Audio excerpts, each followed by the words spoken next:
Hey guys, welcome back. I'm going to share a whole lot of tips today in terms of pregnancy, where we're at, just how everything is going. So I'm super excited. And at the same time, I'm going to be cooking because, yes, I am still a wife and I'm going to be a mom and I'm an entrepreneur and all that stuff. So I'm going to show you guys a little bit into the inside of my life. So join me for this cooking session and I'm just going to, kind of go along. Let me get one more thing that I need to show you guys. More than anything, it's to show you guys about healthy pregnancy weight gain, right? We want to make sure that we are gaining weight during our pregnancy in terms of just making sure, there's all sorts of types of weight, right? There's like, well, 4 different types of weight that you're going to be gaining during pregnancy. You're going to be gaining the actual baby, right? The baby is going to weigh some, right? Your water weight's going to go substantially up, as well as your body fat. We do need those fat stores for the third trimester and to get ready to breastfeed the baby. Then we will also get depending and retaining, trying to retain your muscle lean mass. That's also going to have an impact on your weight as well, depending on how often you work out during your pregnancy and so forth. So let me start off by saying that let me show you guys what I'm cooking, and then I can show you guys, and then we can chat a little bit more. I am getting a little hungry, so I'm gonna be chomping on my watermelon as we speak. I just had some almonds, because who out there gets hungry whenever they're about to go cook, right? They're like, oh my gosh, I don't want to spoil my dinner, but you're hungry. You definitely should have a snack if you're hungry during your cooking time.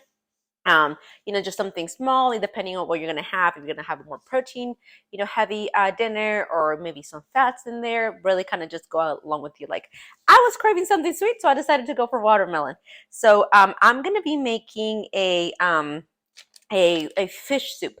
In Spanish, we call it caldo de pescado. So it literally translates to fish soup. Or fish too, right? So I'm gonna have in there a bunch of things from the mollusk family. So shrimp, clams, squid, octopus. There's actually a reason why we're having this. And yes, during pregnancy, you can have some seafood. Of course, as long as it's cooked, we don't want to eat any raw fish. In some parts of the world, by the way, guys, like in Japan, they actually do consume sushi raw during pregnancy. So once again, not everybody in the world abides by our guidelines. Here in the United States, we tend to have different guidelines for different reasons. Like people in Europe, Spain, Italy, and all that stuff, they drink.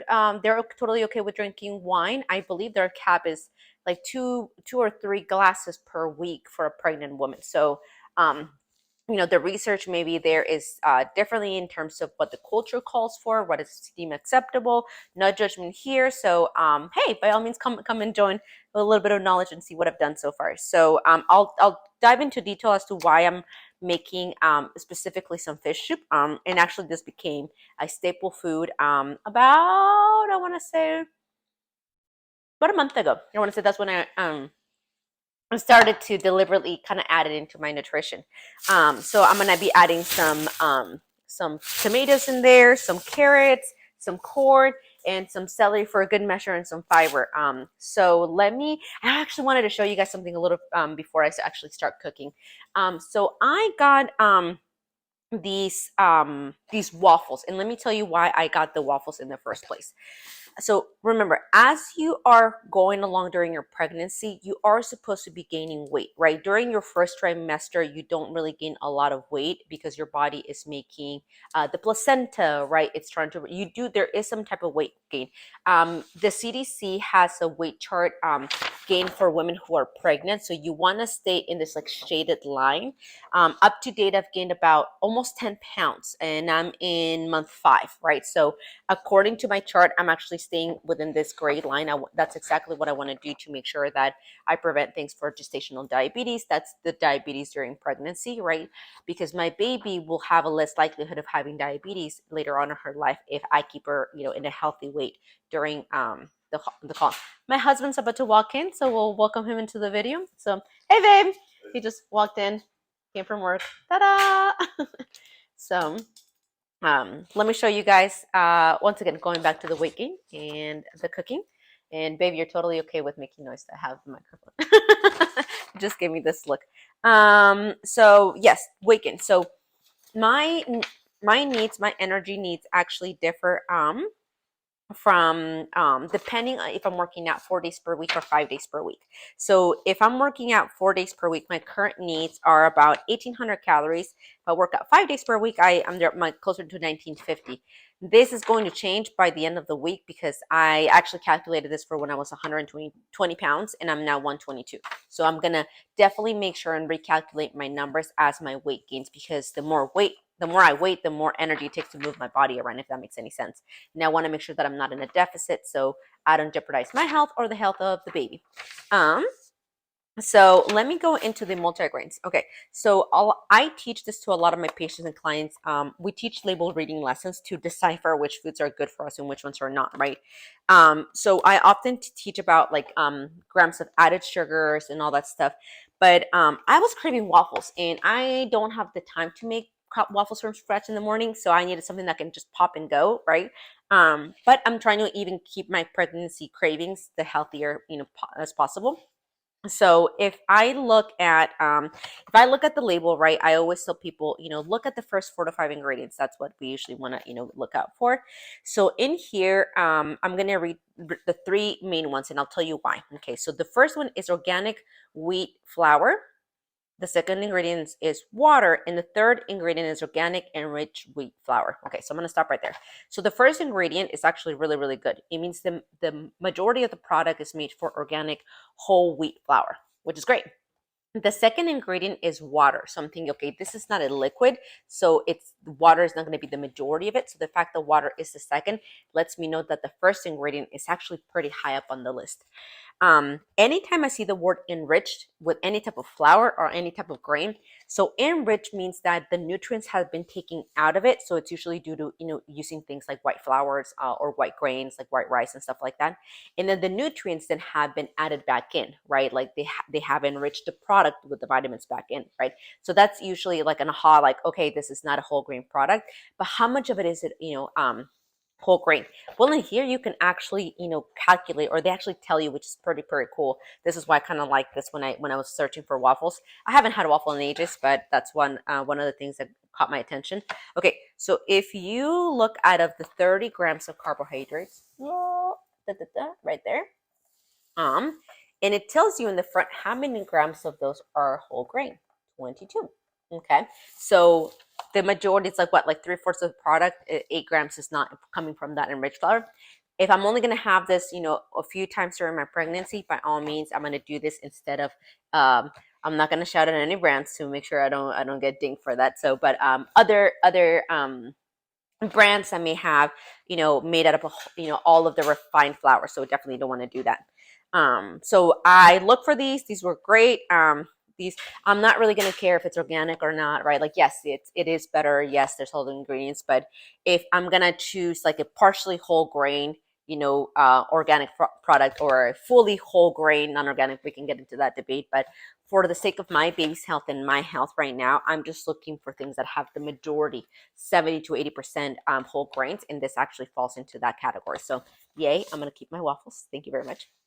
Okay. All right. So let me start cooking because my husband is here. So I want to make sure that I have it ready for us. So we're going to use about, babe, did you get the bouillon? Okay. We'll come back to that. Oh, there we go. So, yay, babe. So couldn't find not chicken, shrimp bouillon. So he got me seafood stock, which is perfect. Works the same way. Awesome. So we're gonna cook with this instead of the actual water that I like to make the much scratch.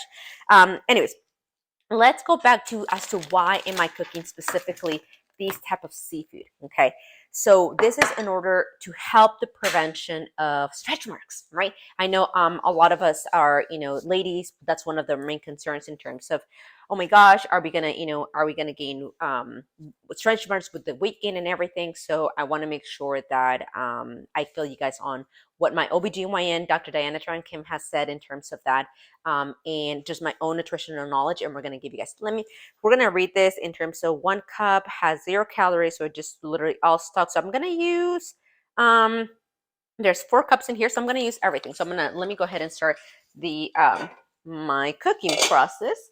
So I'm going to just go ahead and, you guys can see I'm still in my scrubs. I work from home, but with the pregnancy, Scrubs are just the way to go because they are so comfortable. And I'll show you guys, if you guys are in your, I got these leggings from Nike.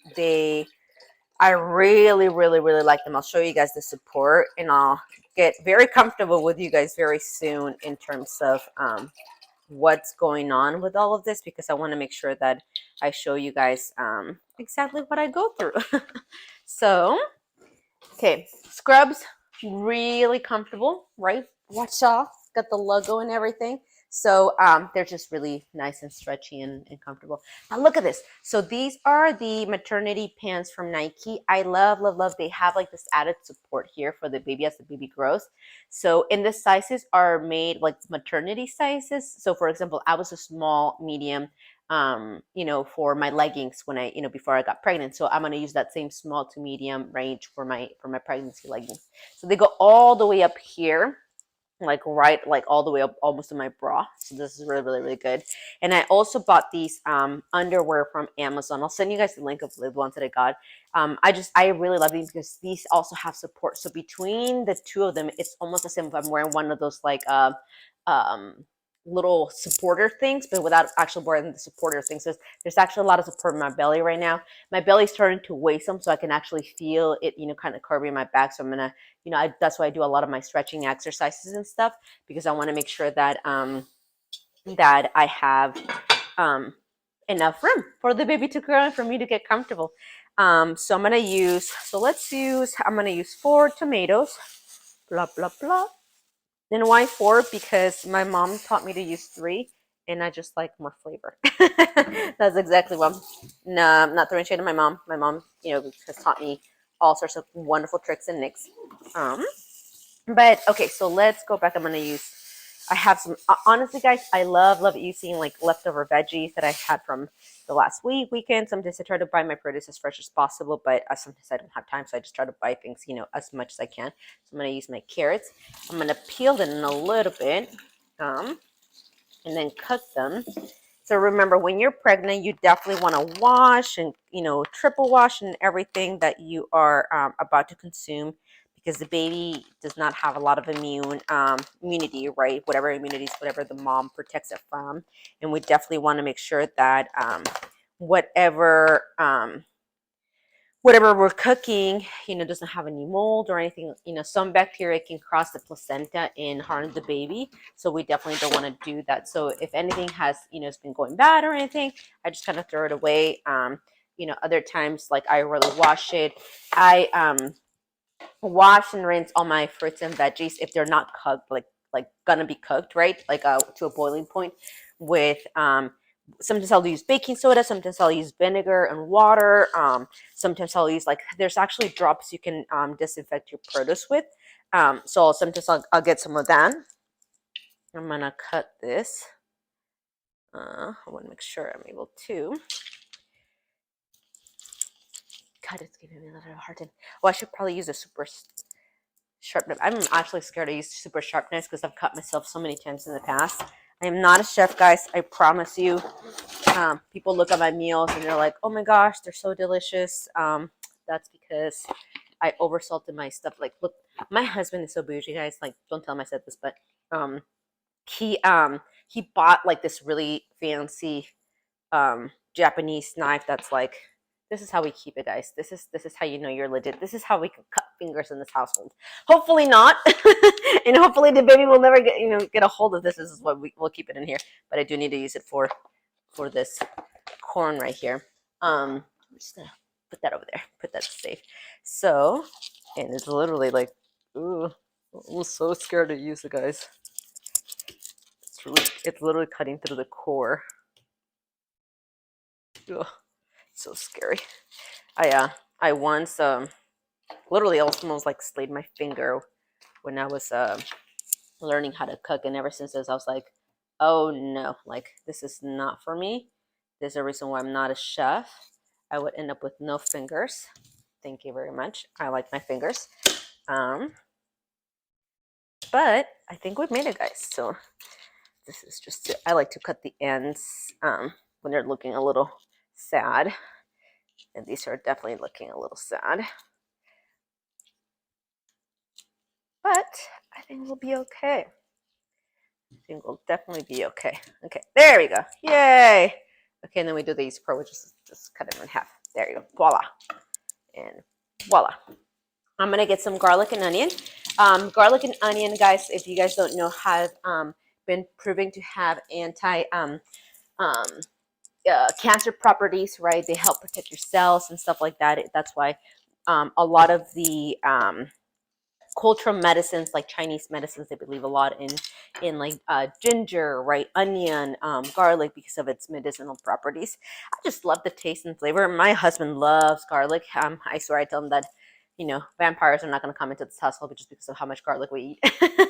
So the let me grab some garlic. We're gonna grab an onion. There's another little leaf that we use in the Hispanic household. That's called epazote, and that's just to kind of give it more flavor. So we'll see. I'll show you guys what it looks like. I can tell by the smell whenever I go into the store. Okay. Oh, it smells like epazote. Like I learned this smell from as a kid. So we're gonna definitely use some of that. And let's see, what do we have in here? Here. Oh, I think I have an open garlic already. I'm gonna use this. Blah blah blah. So if you guys, I actually haven't typed out this recipe for anybody, but if you guys would like to know, it's 2 to 3 garlic cloves. Like some, usually a little extra for my husband. I'm gonna use about like a fourth of an onion, like voila, like a orange onion or whatever.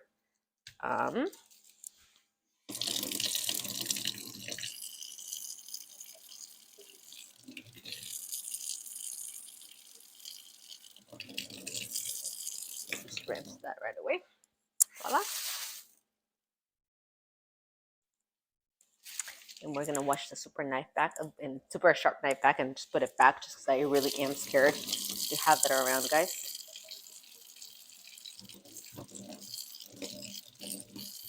Gonna let that drain and then just put it back, because that thing literally cuts like no other. Okay.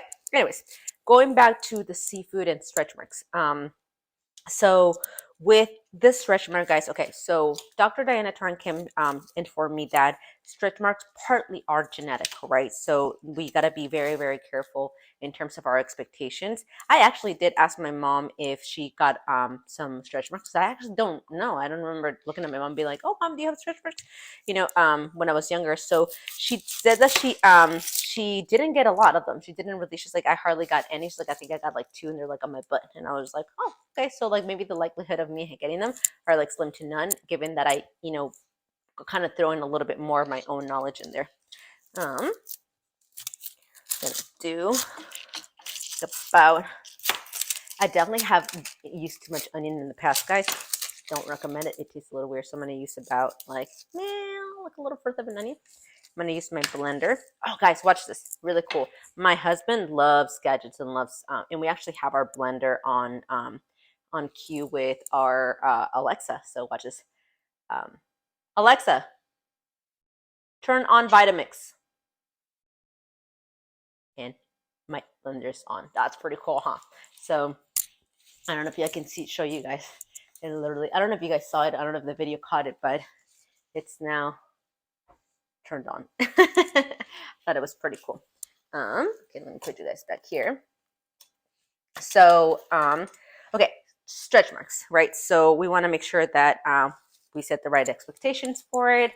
For the, you see my water is almost boiling. I'm going to add a little bit more water so I can make more of this stock, and I can always add, I'm going to use some of the colder water to buy me some time.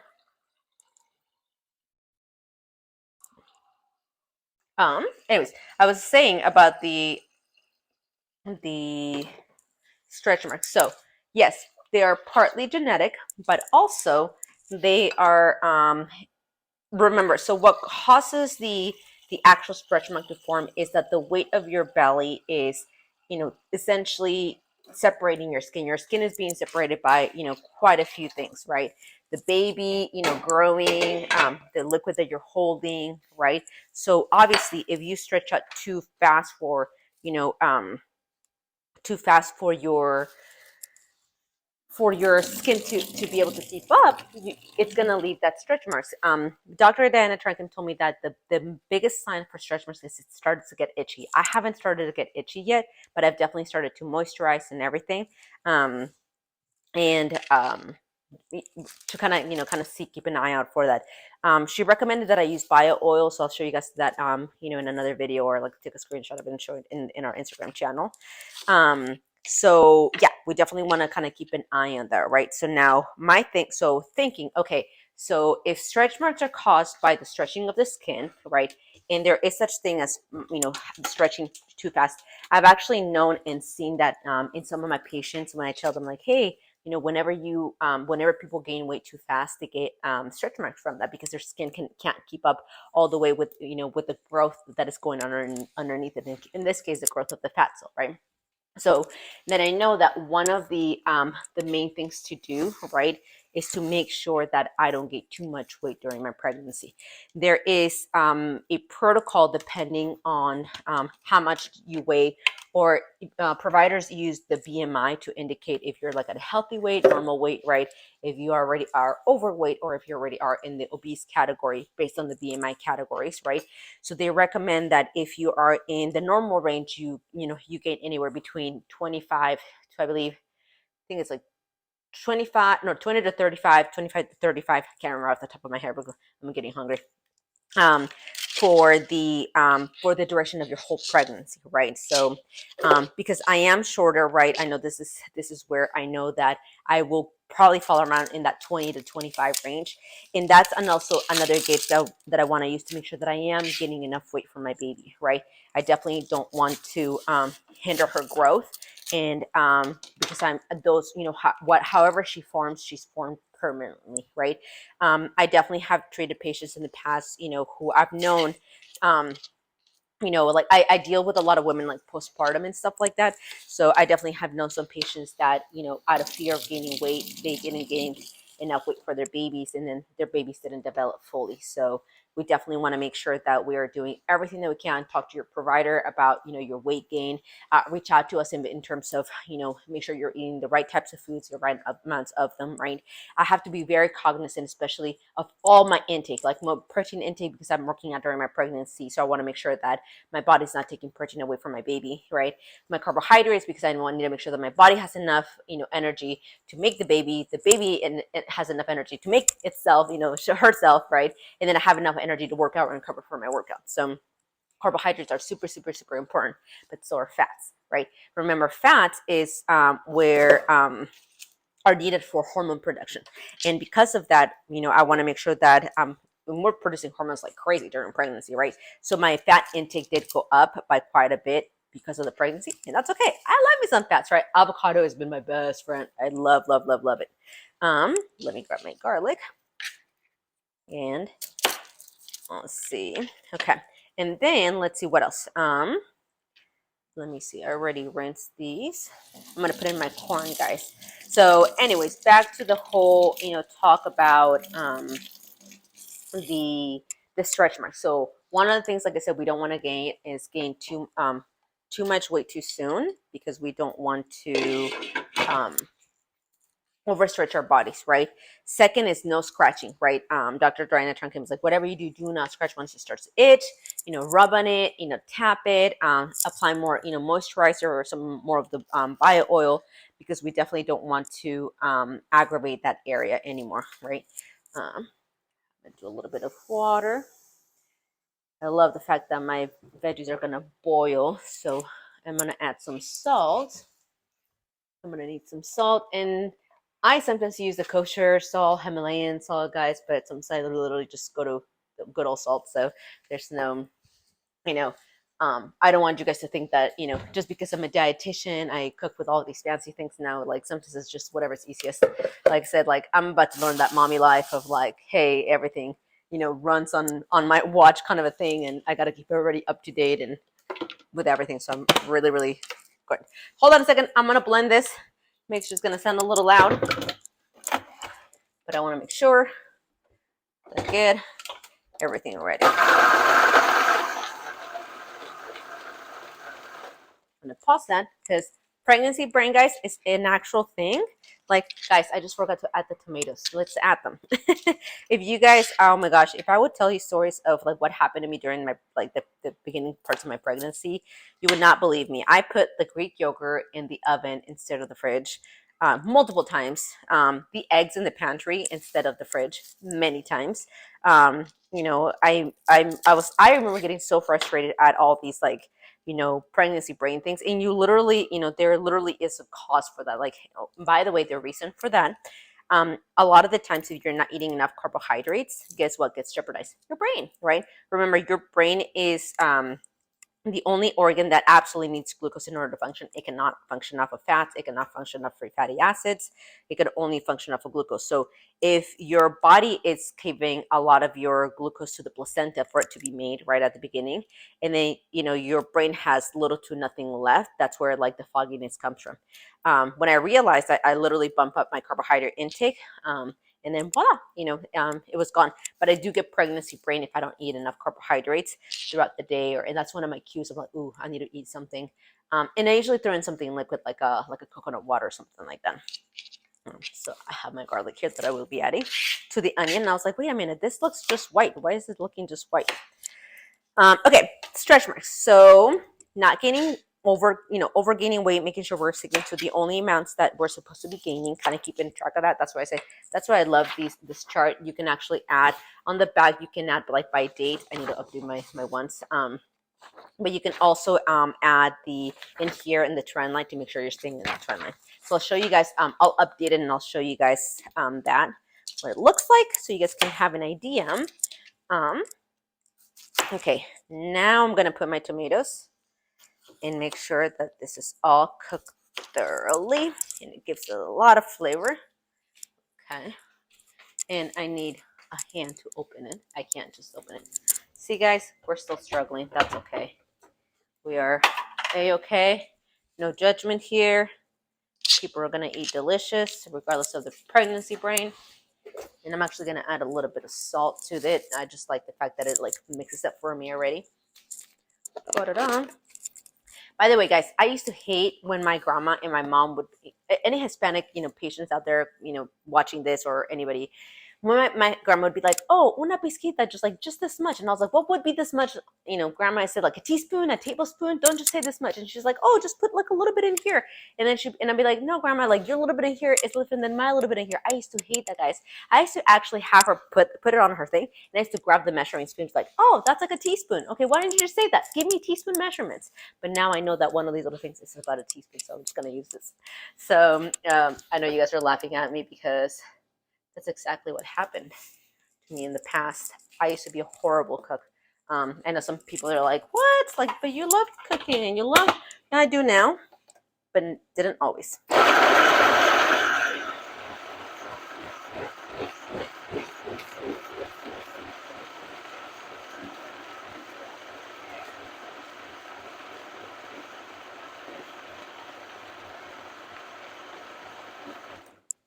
And voila, we have this tomato goodness. So we're just gonna put in here. I'll show you what it looks like, guys, in just a minute. Well, I gotta add the actual seafood in there. Good. Okay, I'm gonna put it in case I need it later. Okay, let's do the carrots. Okay, back to the stretch marks. So, drinking enough water. So if I looked at the what's called the biosynthesis, so the making of collagen proteins. By the way, collagen type 2, I believe. Once again, pregnancy brain, I'm getting hungry. But I'll confirm with you guys in the notes down at the bottom.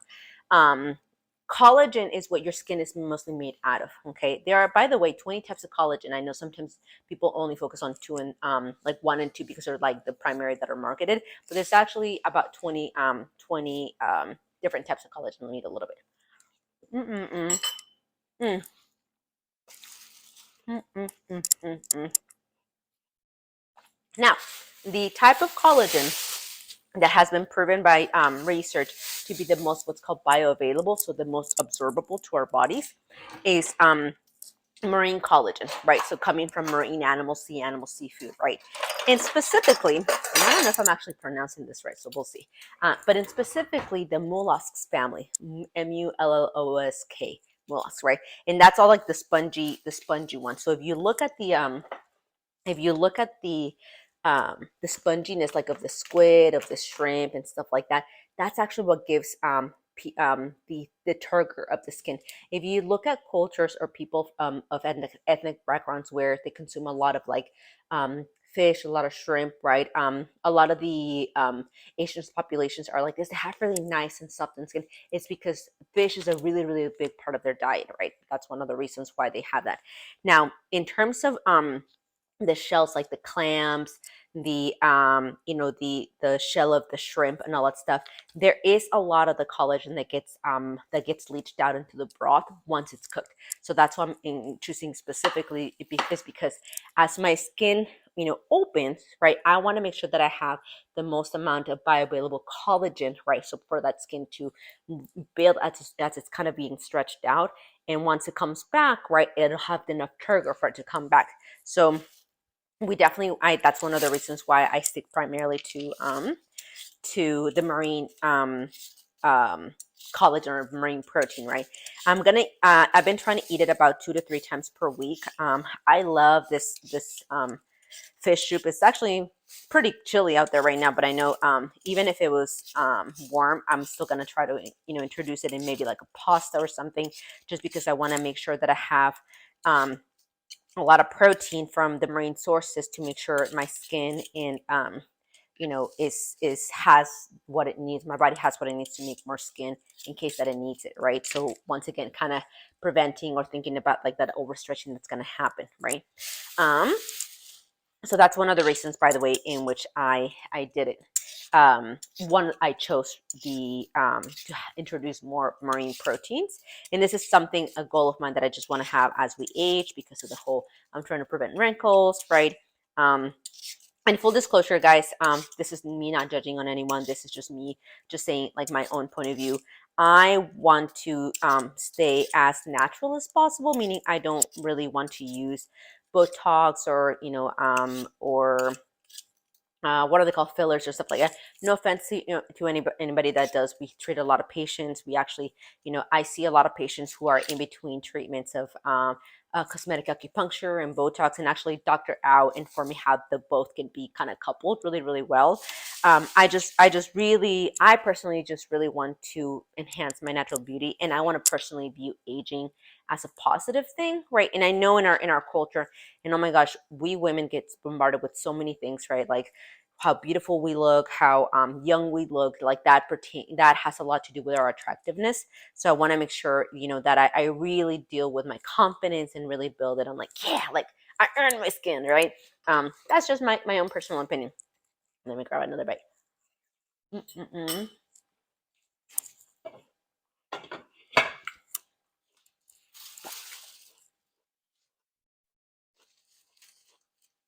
I'm gonna grab some of my epazote. I actually want to give it a lot of flavor, guys, so I'm gonna grab a good chunk. I'm gonna grab like this much. That should give me good amounts. Actually, let's throw in something from a good measure. Just, you can never have too much flavor.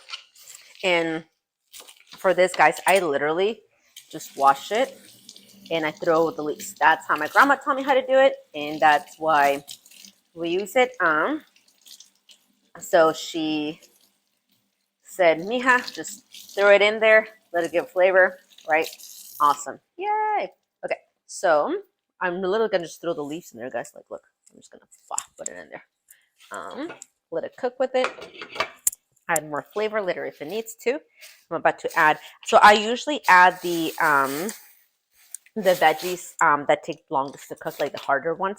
So that's why I'm adding the carrots, and I added the corn first.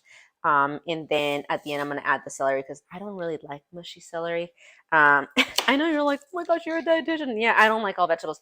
Hate is a strong word, so I'm going to use the highly, highly, highly. I highly, highly, highly, highly, highly, highly, highly dislike papaya, guys. Thankfully, I can get all of the properties that are in papaya and other fruits and veggies because I don't like them. Never have. Can't stand the smell. Can't stand the look of the seeds. Like, ugh, they just gross me out. So yeah. So, yeah. So if you don't like a veggie or a fruit out there, guys, trust me, no judgment. There are so many other fruits and veggies that are out there in the world. Thank you, Jesus, for making them available to us, and I don't have to eat papaya if I don't want to. So I'm adding the carrots. So okay, guys. So in recap, I'm gonna show you, and I'm making a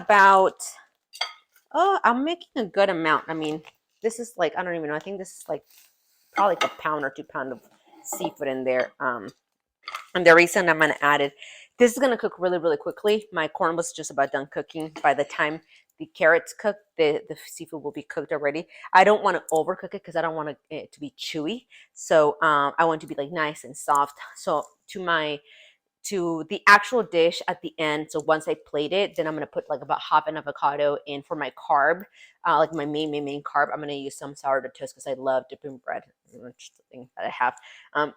You can also have it with tortillas. There's a bread that we call bolillo that you can, I used to love eating it. Right now I'm on a sourdough kick, so I'm gonna have some sourdough.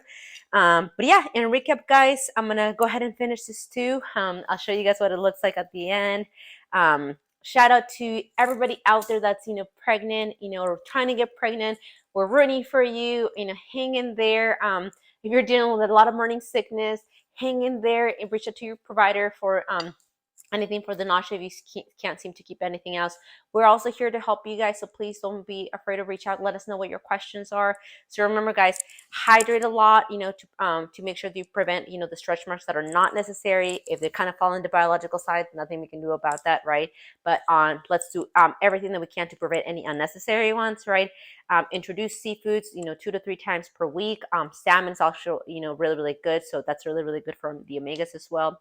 And then make sure you don't gain unnecessary weight, right? So find out how much weight you're supposed to gain. So if you are in that overweight or obese category, your weight to gain is actually less. And there's actually a whole nutrition protocol for if you are in that category to make sure that your baby's healthy, that you come out healthy, and that you have a great pregnancy. Until the next one, guys, have a wonderful day. Bye.